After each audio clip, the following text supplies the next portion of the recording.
what's up, everybody? I'm Joel Madden, and this is Artist Friendly. On this episode, I'm talking to comedian, musician, author, and actor Reggie Watts. Let's go. That's my kind. I don't want no bad times. I don't want to have bad. Do you feel like you're a musician first or a comedian first? A comedian.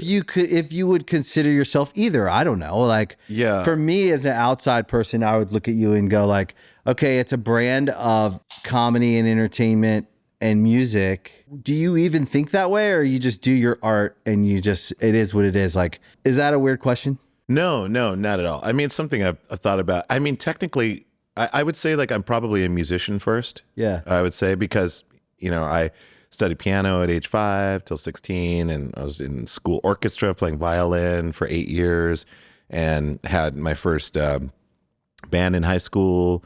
And then when I moved to Seattle in 1990, and I was in, I think I counted I was in about like 14 bands. Wow. 15 bands. Yeah. And sometimes a keyboardist, sometimes a vocalist, sometimes front person, sometimes in the background, all kinds of music, every kind of music you'd imagine, world music, punk, rock, metal, hybrid shit, trip hop, drum and bass, whatever.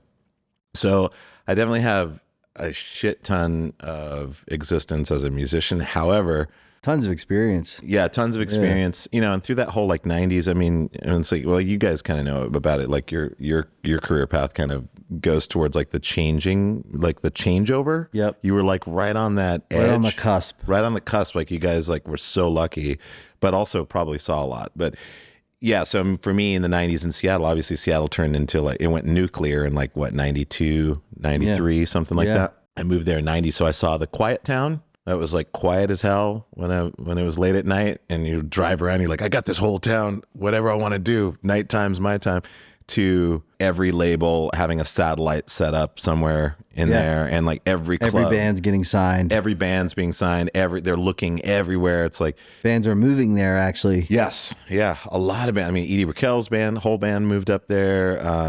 Everclear. Yeah. Art Alexakis. Yes. Who was actually from Portland, I think, and moved up there. Yeah, a lot of Portlanders moved up. Yeah. And also people up north, in Tacoma, people moved down, Kill Rock Stars, like all that. It was an exciting time period. I mean, it was insane. And then MTV Real World, which was the beginning of the end. But like, so living there as a musician was intense. But in high school, I also did drama, and I was a comedian, essentially. I did improvisational good comedy is being able to just be funny on the spot. Also it was just like the only way I could do it, because I'm just terrible at memorizing stuff. Yeah. I was horrible at it. I can remember music, but so throughout, interspersed in the 90s, I did comedy, and I did some sketch comedy as well. Yeah. And then it wasn't until about 2002, 2003 that I made a hard shift to comedy. Yeah. And basically just played catch up with comedy compared to music, and just did comedy primarily for many years until I got the Late Late Show gig, where I had like technically it is a band. I put the band together, but it's not like a traditional band. Yeah, but all that experience through all those bands and all that had to have lended itself to your ability to be able to do that every day on that level, which you maybe not think about, but that's at the highest level of entertainment, dealing with the varying kinds of artists and guests and ideas, and how, what bit they're going to do here or that. And then, so one part you're putting together a music program, on the other part you're participating in a bit of a theatrical presentation. 100. Like, so school theater, dozens of bands, all this experience, even just hearing for 5 minutes your musical background, I go, oh yeah, okay, that makes sense. Not many people could get in there and be flexible enough. There's a lot of artists that are very rigid in like how they work, what they do, and it works for them. Totally. For their like one brand of thing. But you have kind of this like improvisational Swiss Army knife thing. Yeah, for sure. It's interesting. For sure. Yeah, for sure. Makes a lot of sense. I mean, it's because I'm interested in everything. Yeah. That's why I played in all those bands. I mean, part of it was like to make rent, but like also I was like, well, what's it like to play in this kind of a band? What's it like to play in this kind of a band?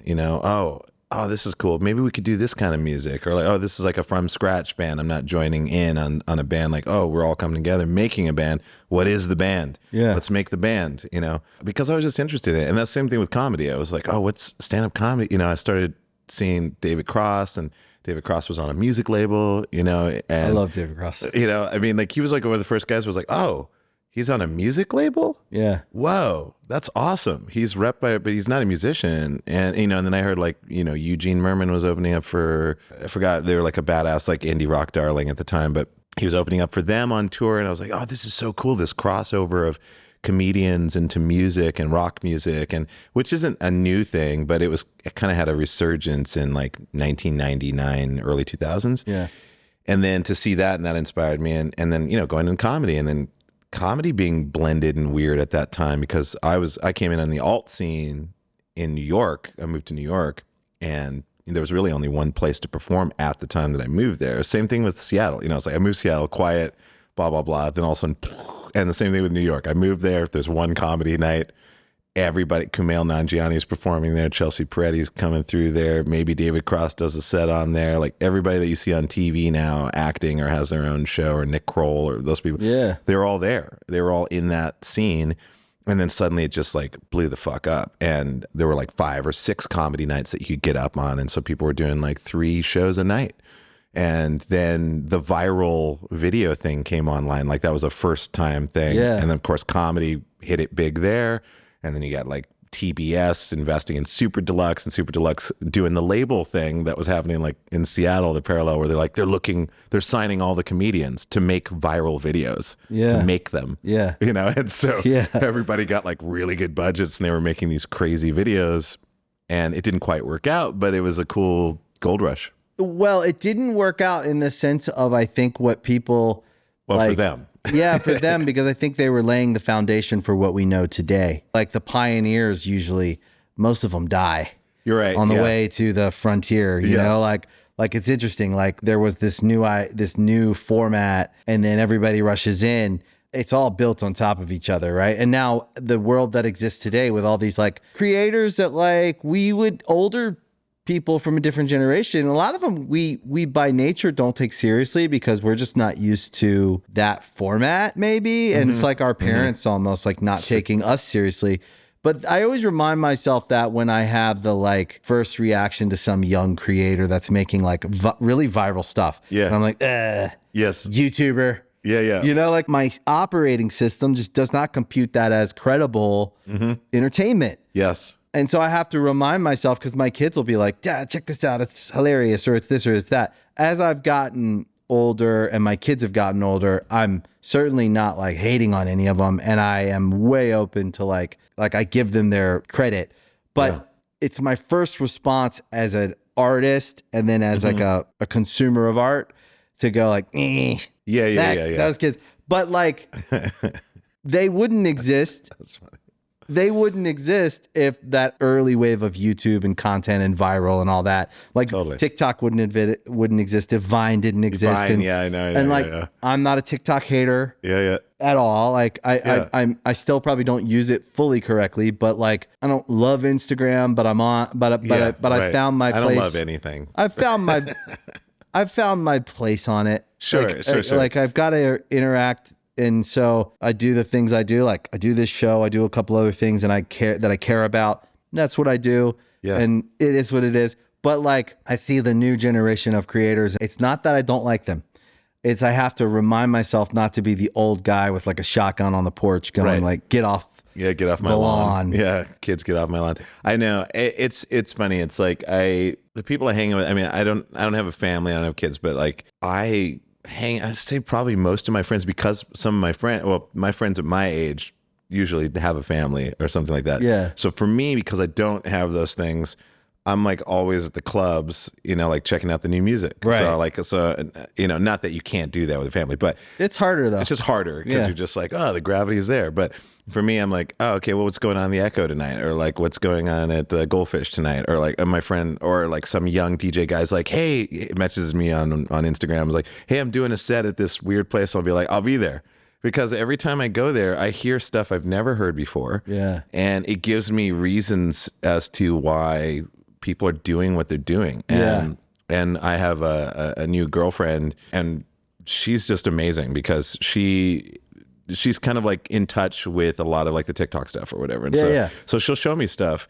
And I have other friends. Like I guess my point is that I hang out in those spaces, but I also have a lot of friends that are Gen Zers or Zillennials, and they're always showing me stuff. And that's good. And we're always hanging, and it feels equal. And I think it's important for intergenerational exchange, especially among artists, because for them, they'll get frustrated about stuff. And I'll be like, listen, as someone who's farther along, I can tell you what you're worrying about is not something you need to be worrying about right now. Yeah. Like next year, you'll be worried about something else and you won't even remember this. Yeah, totally. Or next week. Yeah. You know? And then I always have to remind them the easiest part is the hardest part, or the hardest part is the easiest part. Yeah. Which is just have fun. Like, be in the community. Don't be a dick. Make stuff. Be good at what you're doing. And like, if you get up every morning and you go, I can't not make stuff, then you're in the right direction.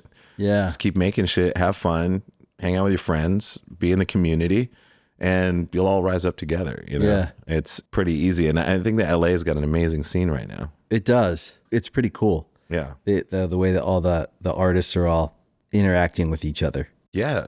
How long have you been here? I've been here since 2014. Oh, cool. Yeah. I've been here since 2004. Oh, okay. Sick. I came when you've I seen was a like lot of change. 24. Yeah. Big time. Yeah. Where did you move from? From Maryland. Okay. That's where I'm from. Maryland. Maryland. Yeah. Sick. Yeah, it's cool. Maryland's great. Yeah. I love it there. I just found that LA was more opportunity. Sure. Yeah. Art wise, you know, and it was exciting. Yeah. I'm from a small town, and Yeah. I always felt like I didn't fit in there. Even though I love it. Sure. I Of course. felt Well, like going back's a different story. Yeah. And I do think LA has got it's weird. It gets this weird rap everywhere else. And I guess there's some of that stuff here, but it's same anywhere else. There's plenty of cheesy people in New York or Sure. fake people in Chicago. I don't know. Like I think you can find it anywhere. Totally. There's so many good people here that I think are finding themselves, being themselves, and I love it. So, and raising kids here has been amazing. And I hear that too. Like, how are you raising your kids in LA? I'm like, I don't know. They're cool. It's a cool place to grow up. Yeah. I know. I try to explain to some of I'm from Montana, so sometimes I have friends that are like from Wyoming or Montana. That It's like, are you afraid? Are you okay living in LA? Because they'll like read some news report about like a car's on fire or something, and like you know, there was like an assault somewhere, and they're like, yeah, it's happening everywhere. It's like, I personally have been here 10 years. And I've never encountered any of the things that you're reading about. Me either. And not to say that I never will. And I definitely understand that happens. But statistically, if you live in a very large city, a lot of shit's going to go down. And it happens everywhere. And it happens everywhere. It happens in my hometown. Like, you know, so my main thing is like, I love LA. I think LA is great. I love it because I love to drive. And this is the best city in the United States to drive in. And the car culture is really good. The art scene is great. Like, just like the visual art scene. Like, amazing. Like sculpture, painting, whatever, all the visual arts. Oh my God. You've got a strong music scene. You've got a strong electronic music scene. Good comedy. Great comedy. This is an amazing comedy time, and for improv and sketch. And there's a lot of cool theaters, and theater's not as strong, but once in a while you'll get a good hit of theater. Dance was kind of strong for a second, but then now it's reorganizing itself. But anyways, the point is, like, I think it's a place where there's still tons of creativity, lots of opportunity, and I can't really think of another city in the United States that I would move to, having lived in New York already. Yeah. I don't know of any other place, and I have a lot of artist friends who are kind of the same, other than like rent being tough. Yeah. Being tough to buy a house. Yeah. Other than that's the only part. That's the only part. I think they got wrong here. Yes. It's not as many people can participate in the real estate market. They've boxed everyone out. They have. I don't even know where to begin on that one. But aside from that, I think it's a really great place. Food's amazing. Food's insane. It's like best in the world, I think. Yeah. In LA. It really is. And I love New York. I lived there for a year. Yeah. I lived there for 11 years. That's crazy. My older brother moved from New York. He was there for like 13 years, came to LA, was here for 10, and then went to Nashville, which he loves, which is cool. Yeah, it's cool. Small. Yeah. Real small. Yeah. I like New York, but after like a week in New York, I get a little burned out. They stay out so late. Yeah. That's LA, yeah. we end early. Do we do it in early? However, there are after hours places. You can definitely There's go. more now. You can find more. Yeah, there used to be not though. Yeah. Like you go out to a club, see like some bands, and people are like, "What's next?" And then we're like, "Well, a diner." Yeah. Yeah. And that was like the common response. But now there's like, I get this email, I got a text message. I signed up once for this after hours party. Okay. And now every Was single it good? day, they're good. It's right. at the Lexington Club, actually, if you know that place. Oh, no. It's downtown. I think it's called Lexington Bar. But the Lexington is a cool place. And I was so glad that it survived the pandemic because I was worried that all those cool places would shut down. But this is a privately owned place. And it's like a New York style, like long, kind of bar. And the cool thing is like when you enter off the street, there's like a wall in front of you and the door person's right there. And then you just like walk 10 feet and then it opens up into the club and the stage is right there. Oh, that's cool. So it's behind the wall when you first come in the door where the door person is. Behind the wall is the band on stage. So it's like you're in it immediately. It's really kind of cool the way you enter in there. But anyways, they've been doing after hours. Like every night I get a text. It says after hours, list of DJs.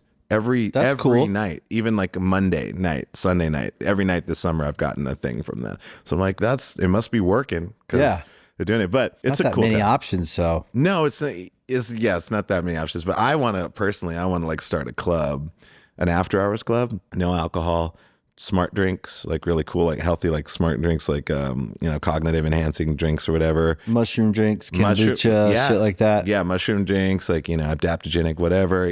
Some kava, some kratom, and Are you then big on that kind of stuff? like nootropics, or that kind. Oh yeah, I love that shit. I'm like any sciencey nutrition stuff. I'm all about it. Yeah, That's cool. Are you real healthy? Yeah, I try to be. Yeah, I Vegan, stuff like that? not vegan. Okay. Because vegan isn't necessarily healthy. Right. A lot of vegans eat pretty trashy. Yeah. I think so too. Yeah, because I was vegan for a good 5 years. You gave it a try. And vegetarian. I was pretty heavy.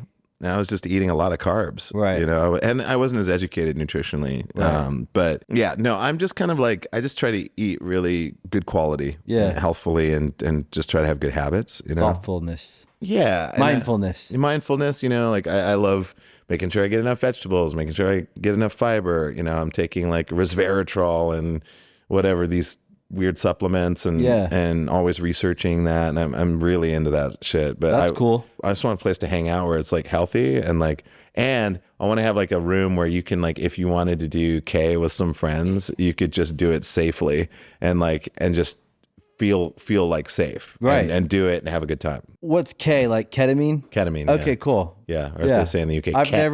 never done that. Oh yeah. It's my favorite. Wow, Yeah, it's my that's favorite. cool. Yeah, I mean, I love weed too. Yeah. I'm a big THC guy. I mean, LA's great for anyone who wants mushrooms and Yes. and marijuana or anything like cannabis. Yeah, branded. related. Yeah. I mean, everything's branded now. Yeah. Even the psilocybin. Like, there's a company called Mantra. I don't know how they do it, but they have like amazing products. They have like chocolate. That has MDMA and mushrooms in wow. it.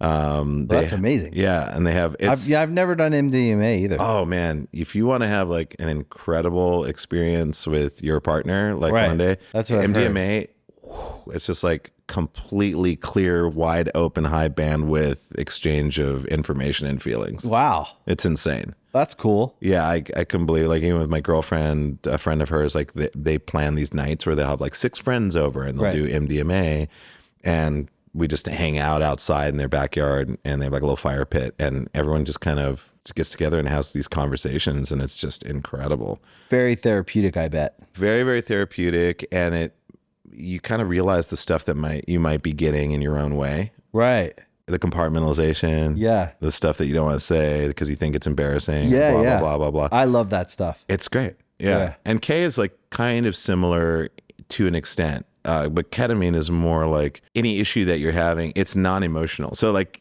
MDMA is like, can be very feeling emotional. Right. Like, oh, I'm feeling intense emotions right now. ketamine is like no emotionality. It's just pragmatic, practical analysis. So like if you have an issue that you're dealing with something heavy, you just kind of zoom out and you're like, oh, that's what that was. It's like seeing a hologram of the problem. It's like a shape, and you like rotate it. You're like, oh, okay, that's where and that's why. It's a little bit more like that. And then at higher doses, you just kind of, you're like, I guess Gets more extreme. this is a simulation. Right. You know, like it's the closest you can get to feeling like, oh, we are in a simulation. Yeah, right nothing's now. real. Yeah, nothing's real, but not in a dangerous way. No. Like I do think that there's something about getting outside of all of this and seeing it for what it is. Yeah. And then coming back to it, it alleviates the like self-inflicted pressure and stress we put on things in life that actually, like we just said, we're not even going to remember it next week. Yes, totally. I know.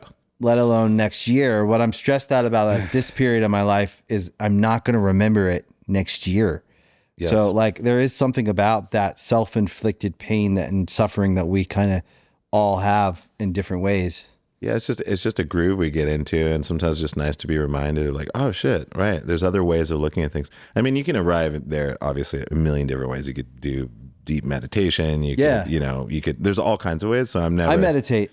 Oh yeah. Not every day, but I use it. I definitely did for a long time. I was like, oh, I'm a meditator. It really helped me in around. I had PTSD from my childhood stuff and anxiety, like horrible anxiety that I didn't actually know that I had.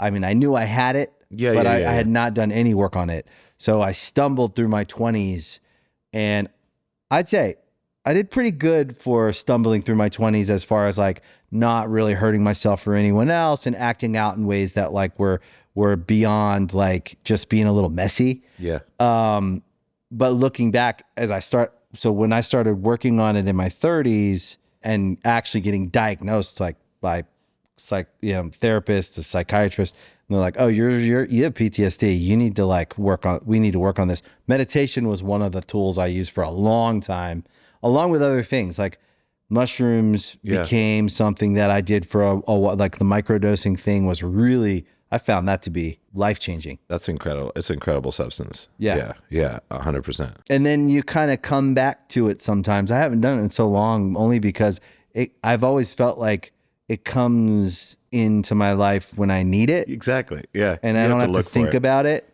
you know? I haven't done it in a long time, but I have a real like warm feeling towards psilocybin. It's pretty incredible. I kind of was like, I stayed away from it for a long time for whatever reason. Freak you out a little? Because like, it's like in the 90s, I did so much LSD and mushrooms because like Washington, you could just like go to a farm and dig them up. Just go to a park. Like we'd go to the Arboretum in the middle of the night, and my friend like knew how to identify mushrooms, and he was just like, oh, here's a blue ringer. Just put it in your mouth. But you probably ate too much. No. That was actually one mushroom. He's like, here's a mushroom. I took it and it was exactly the right dose. Oh, that's cool. I went like heavy, but like not too heavy. But no, it wasn't about overdosing. It's just that I did it so much and had so many incredible experiences. And then I think when I moved to New York, it just wasn't around as much. It was harder to get. Yeah, so I just didn't have it. And so it was mostly just weed for me. Right. And I never drank. So You don't drink? No. Oh, wow. No. Yeah, I didn't smart. I didn't it's really bad for you. I didn't take to it. I tried it. It's really bad for you. Yeah, that's what I heard, I mean, I imagine if someone could successfully have just like one glass of wine once in a while, totally fine, very nominal, but like a lot of people can do that, but I guess it's okay for you. Wine, they say one glass is good for you. Yeah. I'm not a big drinker, but I have at points in my life. There's no positive right at it. Like it's more like survival really bragging. Like I find like the thing about drinking is more like I survived. Yeah. Like how badly did you fuck yourself up? No, I fucked myself up and you survived? Yeah. Oh, it's so cool. It's like, really? That's the best that you get. Kind of is like that, isn't it? Like, yeah, I survived it. Yeah, that was crazy. Yeah. Want to try it again? Crazy doing a bunch of dumb shit. Yeah. Yeah, we did it. Yeah, we did it. We made it through it. That's funny. Well, I got more tonight. There's going to be more tonight. Okay, great. I mean, I get it. It's like camaraderie and stuff like that. I just like, for me, drinking was always like, it's becoming more more unconscious as the more you do. Right. And I gravitate to things that are more psychoactive. So More they're conscious. more broadening. Yeah. Like more conscious that to me is interesting. Yeah. You know? And that's why ketamine for me, I've just had, in high school, we used to do Robitussin. We used to drink Robitussin. Oh, wow. And the main compound in that, or the active ingredient in that, was dextromethorphan. Mm-hmm. Well, not active, but whatever, an ingredient in there. And I guess it was used as an expectorant to keep your coughs down or whatever. Yeah. But if you drank enough of it, you'd get really high. But it's classified, it's a dissociative. Is that like cough syrup? Yeah, cough syrup. Yeah. Robitussin, cough syrup. DM, though. Yeah, but like, is that like drinking codeine? No, okay. not at all. People think it is. Like, This is our resident drug expert here. Hey, that's what I'm talking about. This is You good. really are though, dude. No, Nick we're on the has some. same way. When you talked about kratom, nobody ever talks about it in a positive manner. Yeah. Oh, yeah. Well, I mean, I just drank some. New Brew. Try it now. What is it? New Brew. It's a euphoric seltzer. Oh, wow. It's my friend's company, but it's like, Oh, that's cool. yeah, because there's like Feel Free. I remember mentioning Feel Free on Joe Rogan, and they used that clip like over and over again. I was Right. like, well, are you going to send me any free product? Because that's, that'd be nice. But now they do, and now I have just stacks and stacks of it. So what's the effect? Like if I'm taking one of these, drinking it, what's the like subtle effect it'll have? It makes you like a little bit lighter and stronger. And no, just kidding. It's Better looking? slightly better looking. My and- jawline suddenly starts to come in? Yeah. And you look slightly better in shirts. Yeah. No, but only slightly better, like Yeah. 2%. No, it's well, with these, like the original was kind of like the popular one was Feel Free, and that was like just raw kratom and kava. And they mix the two. And kava's anti-anxiety, Mm-hmm. very mellowing. They use it in Pacific Islands, and they're ritualistically. And then kratom. Good for me. Yeah, kava is really nice. Like people, if they want to chill out, kava, great. They have kava bars around town. You can go there. But kratom is a euphoric. So I think the leaf grows in primarily Indonesia and places like that. Yeah, it's a euphoric. So the blend of kava and kratom, because people love just doing kratom by itself, I find it to be, I think Thundercat turned me on to K-shots once, which was pure kratom shots. Okay. Really intense. And he was like doing one every 20 minutes. I was like, how are you doing this? Because I tried one. Because I'm Thundercat. Because I'm Thundercat and I'm indestructible. Yeah. But he's changed a lot since the death of his friend. But like at that time, he was just going hard. Right. And I was like, oh, well, let me try it. And I tried it and it made me feel amazing. I was like, holy crap. Okay, this is my new shit. Then I went to a smoke shop, got a case of, or a little whatever pack of K-shots, tried one the next day. Oh yeah, it made me feel good again. And then I tried like he did, like one like a half an hour later. And then I just got the worst headache I ever got. And then after that, I was like, I don't like the way that makes me feel at all. So I never did it again. And then Feel Free came along. I think I saw an ad on Instagram, which I try to never respond to those. But I do. It sucks. I hate it. It sucks. I'm an Instagram shopper. Surveillance capitalism, guys. Surveillance capitalism. Surveillance capitalism. Yeah. They get me every Of time. course. Doesn't matter what I'm into. They're like, here's a product that's about to come out. This is something you're about to love. Oh my God. And my shop, it integrates to Yeah, Shopify. of course. And click, click. Yeah, I know. It shows up 4 days later or sometimes 4 weeks later. Yeah. And 2 clicks is all it takes. 1 out of every 4, you're like, you know what? The packaging's good. Yep. It's a cool product. The others is junk. Yes. You're like, what did I just buy? I've learned my lessons about buying like junk. I still buy stuff. Yeah, I've been trying to curb it, man. I buy way too much shit. Somehow I tell myself it's like research and development. That's what I'm telling myself too. For my own like ideas. So glad someone else has the same problem. It's a process. Oh God, it's like how many it's like, well, this flashlight has better lumens, and it's like, and they're using a different battery chemistry. Well, I gotta get that. It's like, It is. yeah, but a this good flashlight is. It's like, well, it's a good flashlight's everything. I mean, I got mine, Dude, good flashlights that's a great flashlight. This is a good surefire, man. It's Way flush too with your expensive. pocket. Yeah, it's flat and it's tactical. It's like holds in your hand. You got the tail switch. Yeah, and it's really nighttime, nice. if someone tried to rob you, you could blind them. Blind them, pop or if them you in had the to punch nose. somebody, you've got something inside your hand. Yeah. No, I think the Not that I same ever way have. as you. Automatic. Oh, I have 2 flashlights. Oh my God, that's insane. You know what? I'm gonna gift you one of these. Really? Yeah. Oh my God. Yeah, it must be why I have 2 of them on me. Yeah. This is great. Yeah. This is a great So- flashlight. So you cycle through, like, the first button is like, that's low, whatever. It cycles through all the high ones. And then the back one goes all the way to 1,000 lumens. It's great. yeah. Yeah. It changes brightness. Yeah. This is great. It's got a great little charger right here. You just charge it. Yeah. It's, unfortunately, it's a micro USB. That's fine. I always hate that We shit. always I'm have like, those, though. What year is this? This is great. Thank you. Yeah, you're welcome. Yeah, appreciate I'm this. glad this is the first time I got to gift something, and it was like cool. I have like an extra one. That's weird. Wow. I was not planning on that at all. Very nice. It's like, no, give it back, man. No, because I need. Well, no, Oh, I'm gonna find a gift for you now. Don't worry. Oh no. Oh, it's like, here's a parachute. It's like I travel with it, and one day I use it. You I'm never like, know. thanks, man. That was really no. What were we talking about? We were talking about. Yeah. Oh no, that was it. So we got off track on the Instagram shopping because of the Yes, K shots. Our problem. Oh yeah, so K shots. So then I was like, I'm off of these, but then like on Instagram it advertised feel free, and I was like, what the fuck is this shit? Whatever. And then I looked it up, and I was like, oh, that's cool. Euphoric, blah blah blah blah. I didn't really read the ingredients, and then I got a box of it, tried one, and I felt incredible. Wow. I was like, what is happening right now? And so it's the mixture of the kava, which is mellowing, but then you have this euphoric feeling inside of the calmness. So I noticed that one of the most effective or one of the most useful ways to use it is like a social, like let's say you have to go to like a party or whatever, or like a music event or something. There's going to be people talking.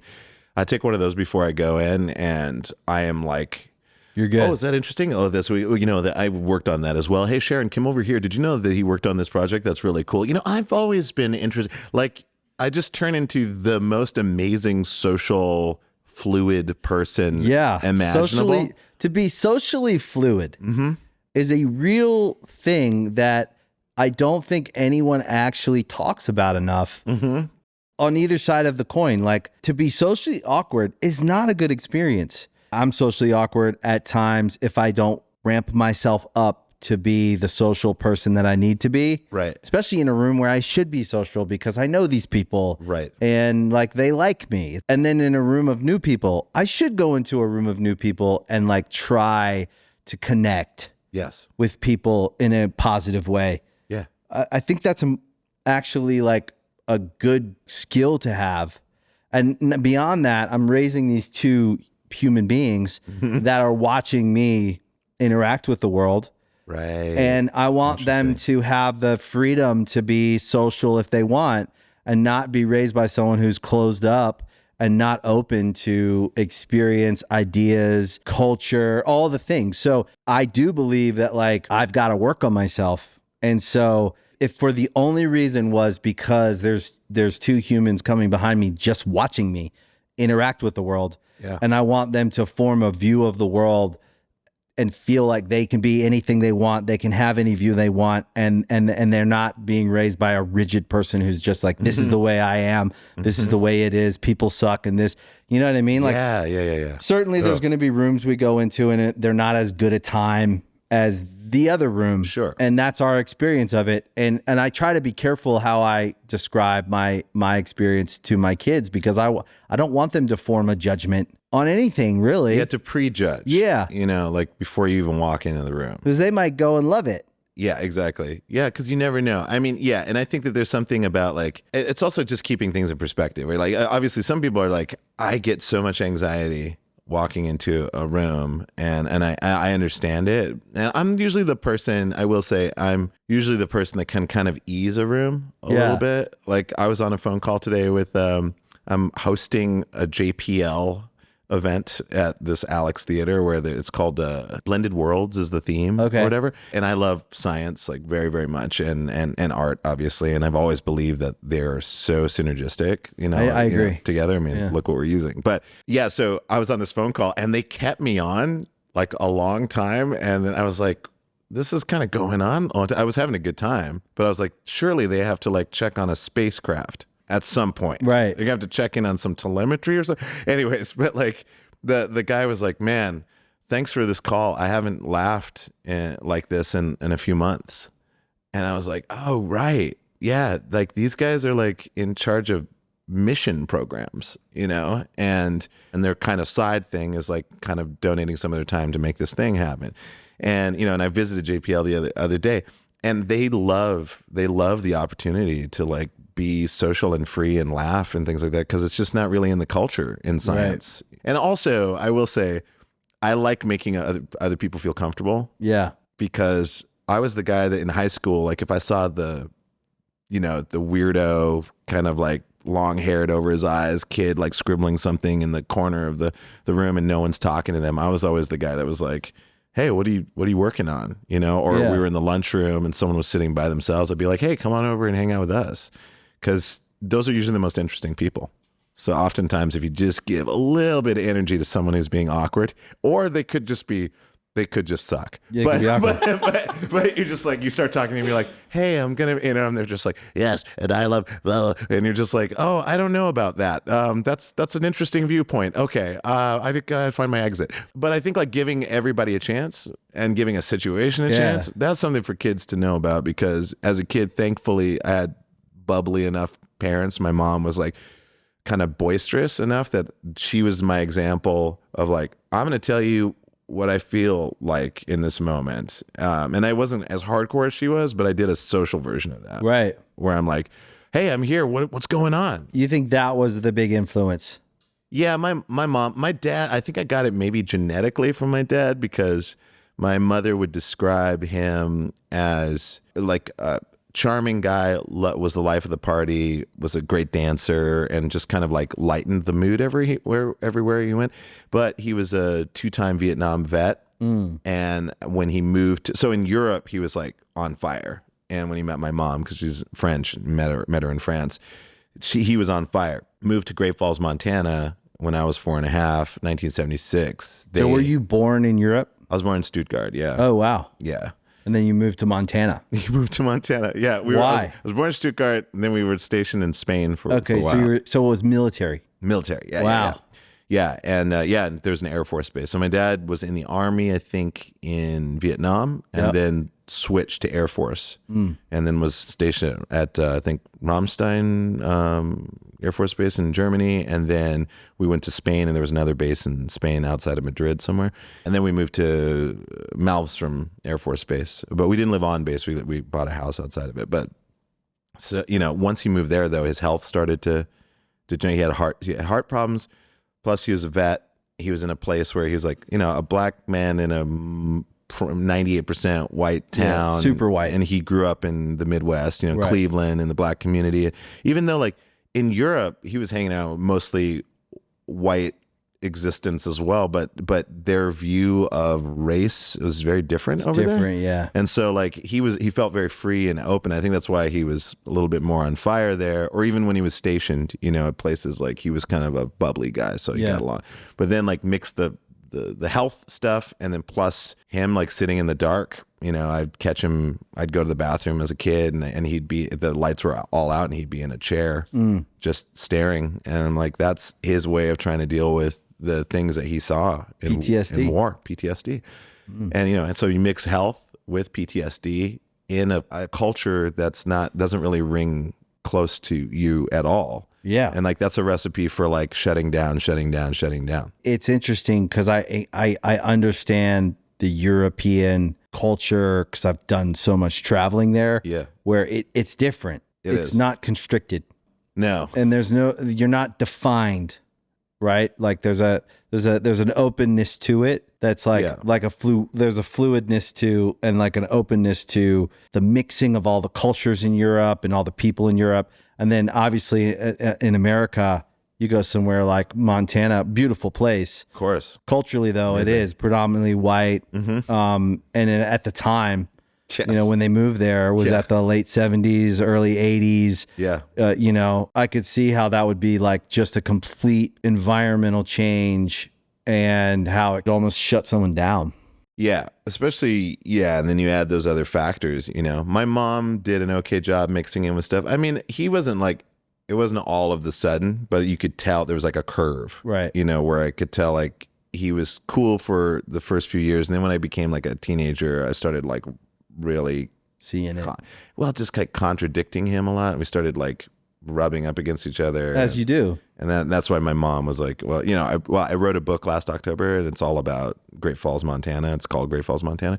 And it's just mostly about that. It goes into Seattle, New York a little bit, but it's mostly about coming of age in Montana. You know, I just talk about my dad. He had to leave. My mom was like, you got to go. Things are probably going to get bad if you stick around. Right. So you're going to have to go. And then he moved back. Like as soon as I graduated, he moved back in. It was really crazy. I mean, I would still visit him in the summers. Like he's from Cleveland, Ohio. So did he move back there? Yeah, he moved back there kind of to take care of his mom. It actually, timing wise, it worked out okay.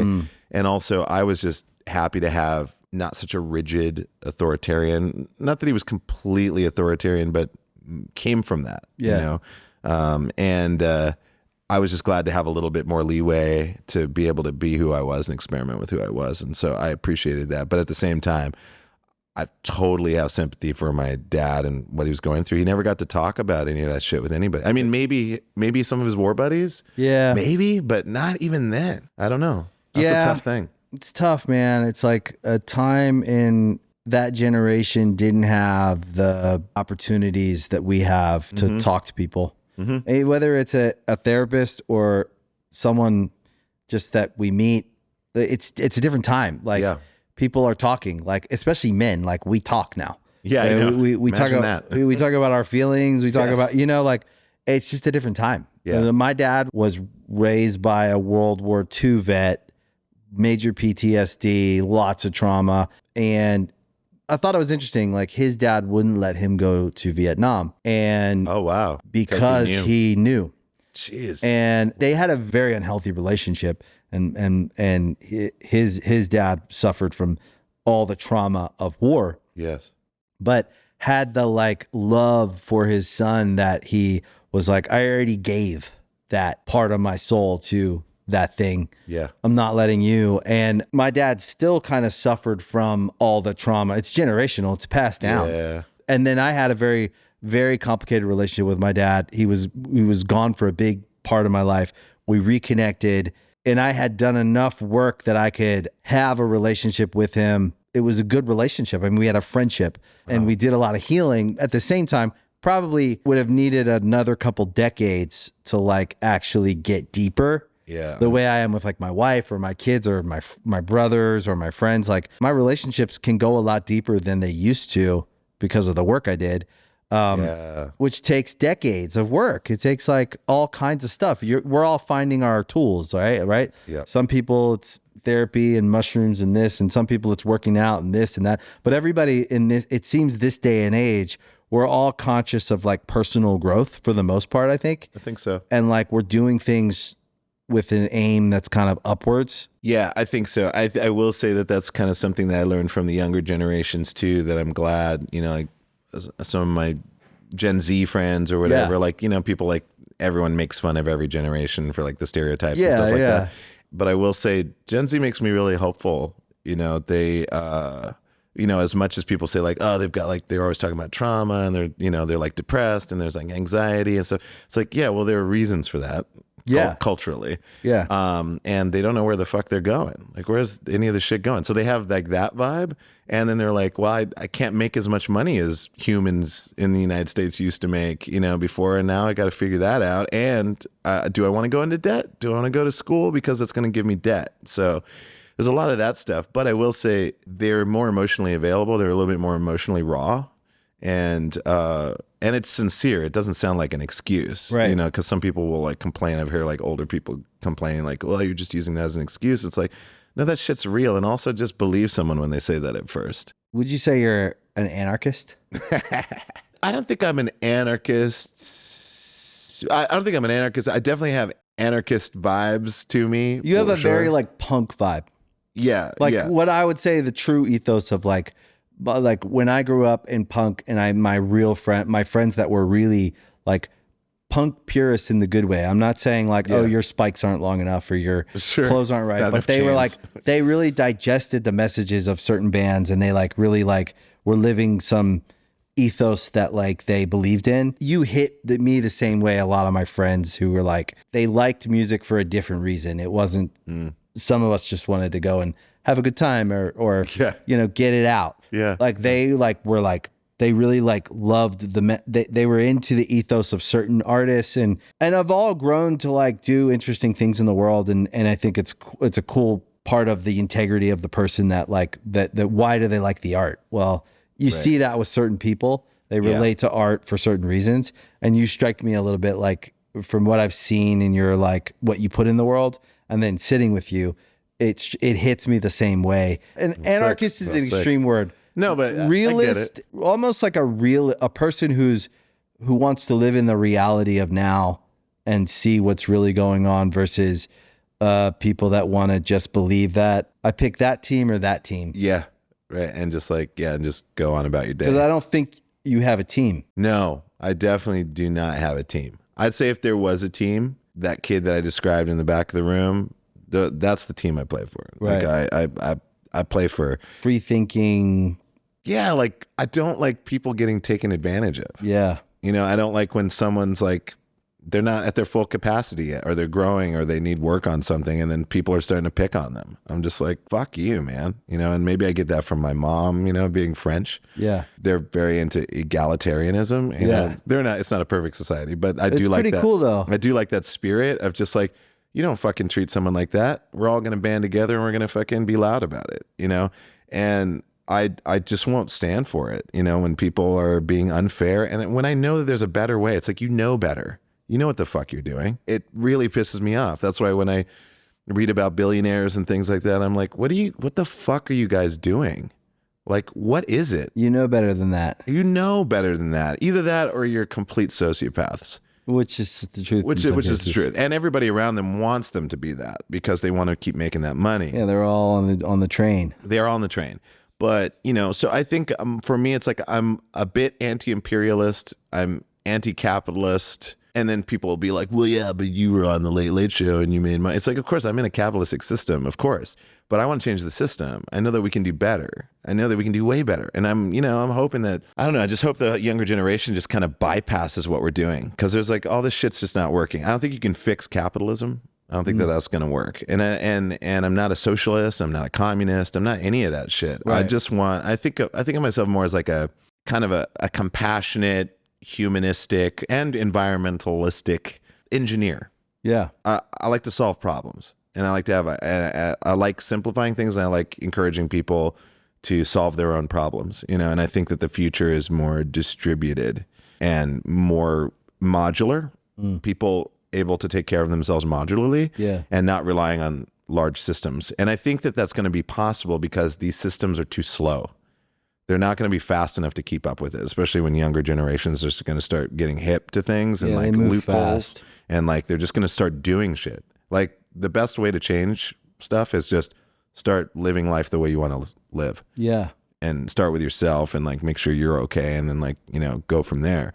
And I think that there's going to be a big movement of people like you're saying, you're, you know, Generation Alpha or Gen Z, how they're like, you know, they're kind of antithetical to some of these like super networked, you know, my friends are using Canon power shots and they're like going with dumb phones and they're using wired headphones, you know, like there is a little bit of a backlash going on where people are tired of being part of surveillance capitalism and like not being able to pay rent, and they've gone too far. The way that things are structured now, it's gone too far. They can't scale back because they're too addicted. So they're not going to change anything. They're not going to do anything for the right reason. And because they've gone so far, people are waking up and they're like, holy shit, this really fucking sucks.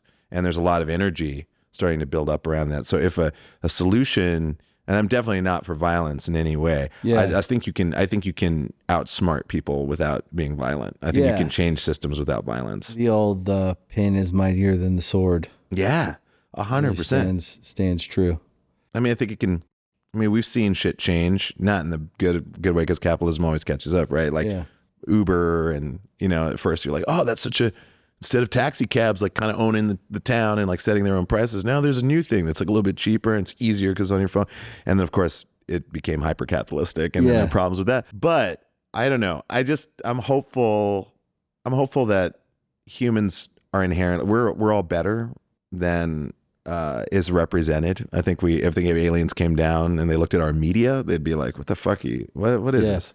What's going on? The fuck is this shit? Like, why are you so concerned about this shit? Everybody that's all stressed out and anxious most of it is about bullshit that doesn't even concern them. I do think that artists, we don't get credit, but we always lead first. I really do believe that like what I see in the music business, because I'm in it every day for 28 years, the democratization of and the like outsmarting of the system is happening faster and faster. And artists become more and more and more independent, and you see them building out lives of independence. It's happening more, not less. And I think that like it's almost like a model for the future in all these other categories that just haven't. Like, I do think that it's going to continue to go that way. And I do think that there's going to be as much as we think there's been a shift towards independent, I think there's going to be an even bigger Like shift. an avalanche. Like in 10 more years, we're going to see the old institutions continue to shrink and shrink and shrink, even though they've found ways to get bigger by buying things. Sure. I think there's always going to be the independent, creative people coming up with solutions to do it because no one would let them in. Yeah. And it's just, you're more agile, you know, when you're like, you've got your own ideas and you've got enough tools to do something. So enough wiggle room to make some noise. It's always going to be faster. There's like companies can't catch up. And that's the one thing, I think exactly what you're saying gives me hope, because I do believe that also like artists do lead the way in many ways, especially in thought and inspiration. And just reminding people of the nature of who we are, which is like, we're creative problem solvers. Yeah. We're community based, and also like fucking nature is the shit, and we got to stop fucking that shit up. And it's not soft, you know, it's not, oh, you're environmentalist. It's like, you are the environment. Yeah. Like, we're creatures, we're not separate. I know it feels like it. It's like, oh, a bug, I better get rid of that bug. You know, it's like I want my surroundings sterile. It's like, I get it. I've had those feelings, but you step out in nature, you know, especially psychedelics, you know, you take like mushrooms and you're standing out in nature, you're like, holy shit, I'm like so interconnected to everything. And I think, I don't know, I'm stoked about humanity in that way. I'm not a pessimist, even though, you know, I don't trust corporations to ever do the right thing. But I think that you can just leapfrog them, just make them irrelevant. And that's my thing. Just render all that shit irrelevant and just do it your own way. And I don't know, that's exciting to me. And art's fucking sick, and live concerts are dope, and making your own merch is dope, and figuring out a way around things is a part of the DIY ethos. And I encourage that, you know, always. And, you know, artists like Charlie XCX, like, I have a great deal of respect, like someone who's being responsible, you know, who's being outwardly responsible. Cause I always wondered that about like the Miley Cyruses and the whatever, like these huge artists, like, you know, respect in that their work ethic is strong and they're doing their thing. But I'm like, what do you believe in? No fucking idea. I think there's a ton of artists who are like bucking against that produced system of like success and trying to find their own, like, I think it's integrity. I don't know. I think it's interesting. Like, oh yeah, Chapel Roan. Oh my God, love her. Man, what a beast. I'm way late to the party, but like, she's dope. I was like, what the fuck is happening right now? She's dope. She isn't trying to do what everyone else is doing. She's just herself. And think about it. In a time when everything's been done, what am I going to do? Yeah. Well, just be yourself, whatever that means. Yep. Right. And I think she's a great example of like that, of a girl, a young woman. Also, it's not easy to come up as a girl in the entertainment industry, in pop music, and in, you know, I see a girl like that, I couldn't be prouder. You know, I would hope that like my daughter would have the same fierceness to her if she decided to do it. Yes. You know, but I think that like, it's like, try to go your own way, have integrity, and be kind. She's kind. Yeah. I think so. I think that's the thing that's missing in a lot of the stuff. It's like, and a little vulnerability of like, this is how I feel. Yeah, totally. This is what I'm going through. If you could show everyone one thing that you've done that you feel not only proud of, but like you feel like expresses your point of view and what you want to express, like what would you have everyone like watch or listen to? I guess I would say, I liked, man, there's like so many things. On the Late Late Show, I had this band, this like fake band that I made, you know, like we wrote a song really quick and in the studio and then performed, kind of improvised it live on TV, and I called it Eternal Demise. And I really liked the way that song turned out. Like it came together when we were playing it live on TV, and it was man, I really loved that. That song turned out great. And I was very proud of that. There's not a lot of things where I'm like, fuck, that's dope. You know, like I have moments, right? Yeah. You know, and I feel that. And I'm generally happy about something. Yeah. But I do have some things that I am 100% like that's dope, which is important. Because so I do have some framework of like, I'm not like everything I do. I'm like, it's not good enough. But and I would say the ending of my comedy special. I mean, my girlfriend named the comedy special Nevermind, which I was like so sick because it's such a rip, but it's also, it just works on multiple levels. It does. And the song at the end that I finally got to sing in front of a hardcore band, like, or at least not hardcore, but metal performance. I've been wanting to do that forever. And then finding the name of the band, like last minute, Spore, I was like, that's just perfectly fits what it is. And the excitement and the energy of performing that felt like a milestone. Yeah. Like I got to do it. Yeah. And I will say that what I love about Veeps, which I know this has nothing to do with Veeps, but this is on Veeps. I know. I was just giving you shit. Yeah. but You actually would love Veeps as a company. That's what I'm saying. Like what I'm saying, like what I tell people, like they're like, well, what's it like? You know, what is it? Because we're still building awareness of it. You know, all my friends are like, what is Veeps? And it's like, what's this? But now they're starting to like roll with it, and I'm really excited about that because it's by artists. You know, it's like FUBU, whatever. It's like by artists for artists. The deal's really fair. It's totally in the artist's favor. So it's for me. My problem is like speed. And I don't get to work with companies that are able to match the speed. And then they don't believe me when I say, no, I can do things. And I promise you the quality will be really high. And they're like, yeah, well, I don't know. We don't really get that. And then finally, like, you know, Veeps came along and I was like, okay, sure. And then like the whole process, and it was Bart. And I knew Bart. Yeah, he's cool. For forever. And I was like, oh, that's cool. And it was just like scrappy, fast, easy, accomplished everything I wanted to accomplish, and it came out and people are stoked. And so I'm like, that's what you dream of as an artist. You just want to be able to put your shit out and have people respond to it and then give you feedback. So you're thinking about, ooh, what's the next thing I want to do? Or what's the other thing I want to do or whatever. Thanks for doing your special. Oh, it was awesome. Man, I'm so excited. I was so glad. I'm glad I finally got to do a special. Yeah. it was really awesome. To many more. Yeah, I meant to many more. Yeah. Thanks for coming. Yeah, thanks for joining us. We'll see you next week here. Yeah, we'll see you next week.